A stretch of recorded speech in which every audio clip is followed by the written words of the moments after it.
കൊള്ളായിരുന്നു. ഞങ്ങളുടെ ഒരു പടം കൊണ്ടാണ് ഈ പ്രാവശ്യം വന്നിട്ടുണ്ടായത്. അപ്പോൾ അതിൻ്റെ ഒരു എക്സ്പീരിയൻസ് കുറച്ച് സ്പെഷ്യലായിരുന്നു. കാമദേവ നക്ഷത്രം കണ്ടു എന്നുള്ളത്. അപ്പോൾ അതിൻ്റെ ഒരു റിവ്യൂ, പോസിറ്റീവ് റിവ്യൂ എല്ലായിടത്തും കിട്ടുമ്പോഴത്തേക്കും കുറച്ച് സന്തോഷം കൂടുന്നുണ്ട്. മറ്റേ UFKയിൽ നിന്ന് സാധാരണ ഡെലിഗേറ്റായിട്ട് വരുമ്പോഴത്തേക്ക് ഇപ്രാവശ്യം നമ്മളൊരു പടം കൊണ്ട് വരുമ്പോഴത്തേക്കുള്ളൊരു പ്രത്യേകത എപ്പോഴും കൊള്ളാം. ഞാനൊരു 3 വർഷമായിട്ട് കണ്ടിന്യൂസ് വരുന്നുണ്ട്. കാസർഗോഡാണ്. ഒരുപാട് പ്രശ്നങ്ങളൊക്കെ ഉണ്ടായിരുന്ന ഈ വർഷം കുറച്ചും കൂടെ പ്രശ്നങ്ങൾ കുറവാണെന്ന് തോന്നുന്നു. കാരണം വെച്ചാൽ എല്ലാവർക്കും ടിക്കറ്റിന് അധികം പ്രശ്നങ്ങൾ കേൾക്കുന്നില്ല. മാത്രമല്ല എല്ലാവർക്കും സിനിമ കാണാൻ പറ്റുന്നുണ്ട്.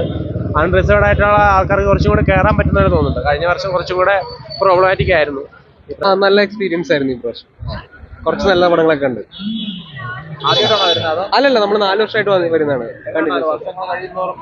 അത്ര ഓളമില്ല. നമ്മൾ കഴിഞ്ഞ പ്രാവശ്യം അപേക്ഷിച്ച് ഇവിടെ ഇപ്പോൾ സ്റ്റേജ് ഇല്ലാത്തത് ഭയങ്കര പ്രശ്നമാണ്. ആ മാനവീയത വരെ എന്തായാലും നമ്മൾ പോകില്ല. കൺജസ്റ്റഡ് സ്പേസ് ആണ്. പക്ഷെ അത്ര ഓളമില്ല, എന്നാലും കൊള്ളാം. നല്ല പടങ്ങളെ കണ്ട്.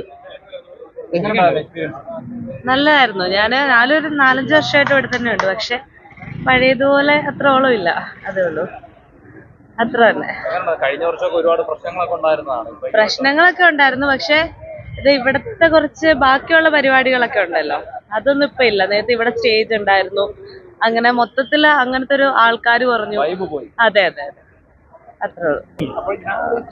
IFFK എക്സ്പീരിയൻസ് എന്ന് പറയുന്നത് എൻ്റെ 3-4 വർഷത്തെ IFFK ആണ്. എനിക്ക് തോന്നുന്നു ഒരു പ്രത്യേക വൈബാണ്. നമ്മുടെ ഒരുപാട് ആളുകൾ, ഒരുപാട് കൾച്ചർ, ഒരുപാട് സ്ഥലങ്ങളിൽ വന്നു ചേരുന്നു. ഒപ്പം ഫിലിം എക്സ്പീരിയൻസ് ചെയ്യുന്നു. ഫിലിം മാത്രമല്ല, ഒരുപാട് കൾച്ചറൽ പ്രോഗ്രാംസ് എക്സ്പീരിയൻസ്, അങ്ങനെയൊക്കെ പറയുമ്പോൾ ഒരു പ്രത്യേക വൈബ് തന്നെയാണ്. അതുപോലെ മെൻ്റൽ ഹെൽത്തിന് ഒരുപാട് പോസിറ്റീവായിട്ടുള്ള കുറേ കാര്യങ്ങൾ കിട്ടുന്ന ഒരു സ്പേസ് ആയിട്ടാണ് എനിക്ക് ഫീൽ ചെയ്യുന്നത്. ഓവറോൾ ഇവിടെ നിന്നുള്ള ഒരു അറ്റ്മോസ്ഫിയർ എന്ന് പറയുന്നത്.